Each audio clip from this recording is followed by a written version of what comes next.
नमस्कार, मैं हूं वीरेंद्र मौर्य और आज आप लोगों से मैं बात करने आया हूं किसानों के मुद्दे को लेकर के आप लोगों के बीच उपस्थित हुआ हूं। साथियों, आजकल पूरे देश में किसानों का मुद्दा चारों तरफ चर्चा में है। यह वही देश है जहां पर किसानों को अन्नदाता और भारतवर्ष को कृषि प्रधान देश के नाम से जाना जाता है। उस देश में आज किसानों की जो स्थिति है, किसानों को किन किन मुसीबतों का सामना करना पड़ रहा है, इन सब मुद्दों को लेकर के आप लोगों के बीच में आया हूं। साथियों, आप लोगों से निवेदन है कि हमारे YouTube चैनल को सब्सक्राइब कर बेल आइकन ज़रूर दबाएं ताकि अगला वीडियो आप तक आसानी से पहुंचे और इस वीडियो को आप लोग अंत तक ज़रूर देखें।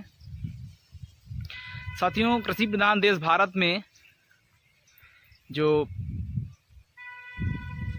ग्रामीण क्षेत्रों की आबादी है, जो भारत की जो ग्रामीण क्षेत्रों में जो आबादी है वो है करीब 65 से 70% आबादी भारत की ग्रामीण क्षेत्रों में रहती है। और इतनी बड़ी आबादी, इतना बड़ा हिस्सा जो कि गांव में रहता है, वो कौन कौन सी मुसीबतों का सामना करता है, इस चीज़ का एहसास एक ग्रामीण क्षेत्र में रहने वाले व्यक्ति को ही हो सकता है। तो मैं आप लोगों से आज इसी दर्द को बयां करने आया हूं, क्योंकि मैं भी एक किसान परिवार से हूं साथियों। और मैं उनमें से नहीं हूं जो लोग सोशल मीडिया पे, बहुत सारे लोग आप लोगों को दिखेंगे कि जा कर के खेत में एक पगड़ी बांध के फ़ोटो खिंचवा लेते हैं और लोग कहते हैं कि सन ऑफ फार्मर।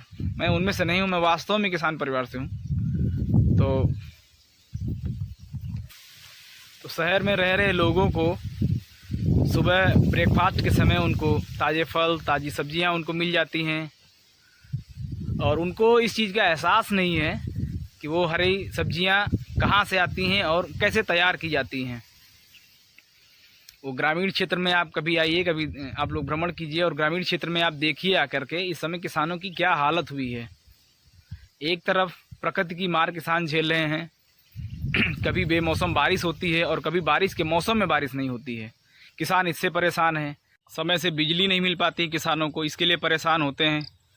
कई बार 24-24 घंटे बिना बताए, बिना किसी सूचना के कटौती हो जाती है बिजली की। किसान परेशान रहते हैं।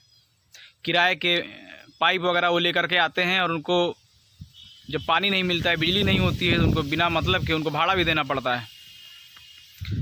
खेतों में चारों तरफ किसान खंभे गाड़ करके 4 लेयर 5 लेयर में कांटे वाले तार बांधते हैं वो, ताकि जो आवारा सांड और आवारा गाय घूम रही हैं वो उनके खेतों में ना आए। उसके बावजूद या थोड़ी सी डील उनको मिलती कहीं से थोड़ा सा, तो जानवर घुस जाते हैं। और वो एक दो नहीं घुसते हैं, पूरा झुंड का झुंड वो घुसता है जानवरों का, और एक पलक झपकते ही पूरा खेत साफ कर देते हैं वो। किसानों को समय से खाद नहीं मिलती है। कई बार तो ये होता है ग्रामीण क्षेत्रों में कि 15-15 दिन, 1-1 महीने के लिए दुकानों से खाद गायब हो जाती है। बड़े स्तर पर इसका भी घोटाला चल रहा है। जो किसान हैं, जो वास्तव वाले किसान हैं, रियल में किसान जो हैं, उनको खाद और पानी समय से मिलता नहीं है। और जो बड़े बड़े माफिया टाइप के लोग हैं जो तस्करी करते हैं, पहले ही वो गोदामों से खाद गायब हो जाती है। तो किसानों को ना समय से खाद मिल पाती है, ना समय से पानी मिल पाता है। और सबसे बड़ी बात एक ये है साथियों कि देश में किसानों के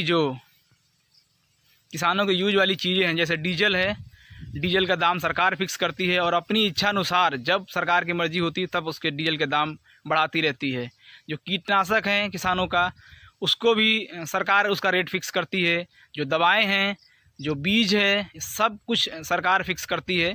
किसानों के हाथ में कुछ नहीं है। लेकिन जब किसान अपनी फसल को तैयार करता है, अपने फलों को तैयार करता है, अपनी सब्जियों को तैयार करता है, तो उसका दाम वो नहीं तय कर सकता है। इसकी छूट किसानों को नहीं है।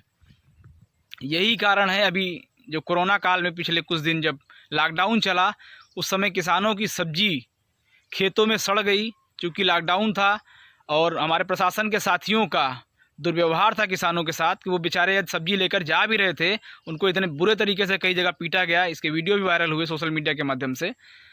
तो ये सब कारण है कि किसान अपनी सब्जी को शहरों तक नहीं पहुंचा पाया, उसकी सब्जी खेतों में सड़ गई और किसान को भारी नुकसान चुकाना पड़ा।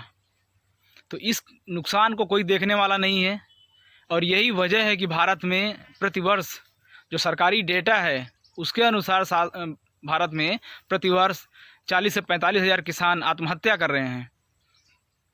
साथियों, ये डेटा जो सरकार बनाती है, ये डेटा तो बहुत कम है। रियल में अगर आप किसी ग्रामीण क्षेत्र में देखिए तो बहुत बुरा हाल है किसानों का। पिछले कुछ वर्षों में जब से ये जानवरों की जो छूट हुई है, सरकार कहती है कि हमने गौशाला बनवाए हैं, जबकि आप किसी भी ग्रामीण क्षेत्र में आइए और आप देखिए रोड पे नेशनल हाईवे है, उन्नाव कानपुर, लखनऊ कानपुर राजमार्ग, नेशनल हाईवे 27, उस पर देखिए आपको हज़ारों जानवर मिल जाएंगे। 10 किलोमीटर अगर आप जाएंगे आपको हज़ारों जानवर वहाँ पर झुंड का झुंड बैठे मिल जाएंगे।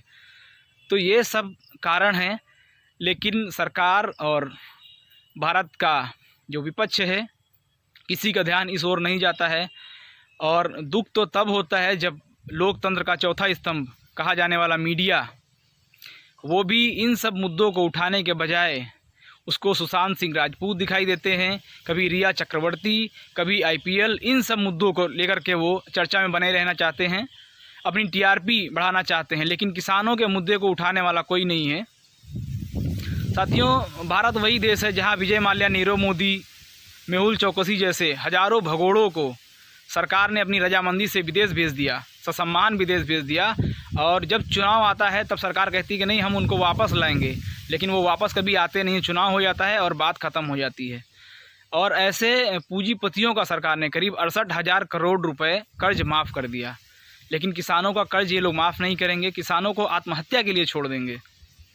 तो जो किसान, जिसको आप लोग अन्नदाता कहते हैं, वो किस स्थिति में है, कैसे रह रहा है, कैसे उसका जीवन यापन हो रहा है, उसके बच्चों की, उसकी जो इनकम है, उस इनकम में उसके बच्चों की पढ़ाई लिखाई कैसे हो रही है। एक तरफ सरकार शिक्षा इतनी महंगी कर दे रही है, IIT की फ़ीस जो 2 लाख पहले थी उसको 24 लाख करने की योजना बना रही है। अब आप गौर करें, आप लोग सोचें कि यदि 24 लाख फ़ीस हो जाएगी IIT की, तो जो देश की 65% आबादी है, जो 65% हिस्सा जो ग्रामीण क्षेत्रों में रह रहा है, जो किसान है, वो क्या अपने बच्चों को IIT तक पहुंचा पाएगा? क्या वो अपने बच्चों को कभी इंजीनियर बना पाएगा? वो नहीं बना पाएगा। तो ऐसी बहुत सी सरकार की गलत नीतियां हैं। और पिछले कल परसों में अभी सरकार ने एक राज्यसभा में एक बिल पास किया जिसका पूरे देश में विरोध हुआ, और विरोध भी इस स्तर से हुआ कि राज्यसभा में जो स्पीकर है उनका माइक तक तोड़ दिया गया। आप समझिए कि इस स्तर का विरोध, जो कानून को चला रहे हैं जो लोग, वो लोग जब माइक तोड़ेंगे तो आम जनता का क्या होगा। देश में पंजाब हो, चाहे हरियाणा हो, चाहे उत्तर प्रदेश, बिहार, चारों तरफ किसान परेशान, और किसानों ने आंदोलन जारी रखा है। लेकिन भारत में जो शासन सत्ता के लोग हैं उनकी हिटलरशाही जारी है। कहीं पर किसानों पर आंसू गैस के गोले छोड़े जा रहे हैं, कहीं ज़बरदस्ती किसानों पर लठ बरसाया जा रहा है और उनके आंदोलन को कुचलने का प्रयास किया जा रहा है।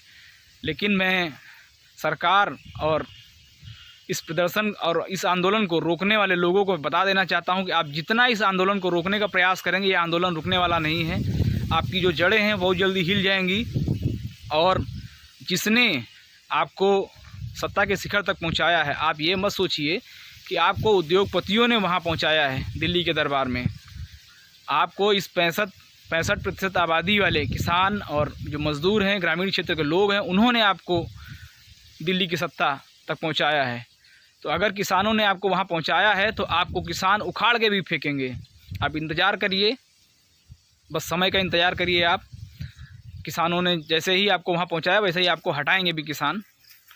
आप लोगों ने वीडियो को ध्यान से सुना, इसके लिए बहुत बहुत साधुवाद, धन्यवाद। जय भारत।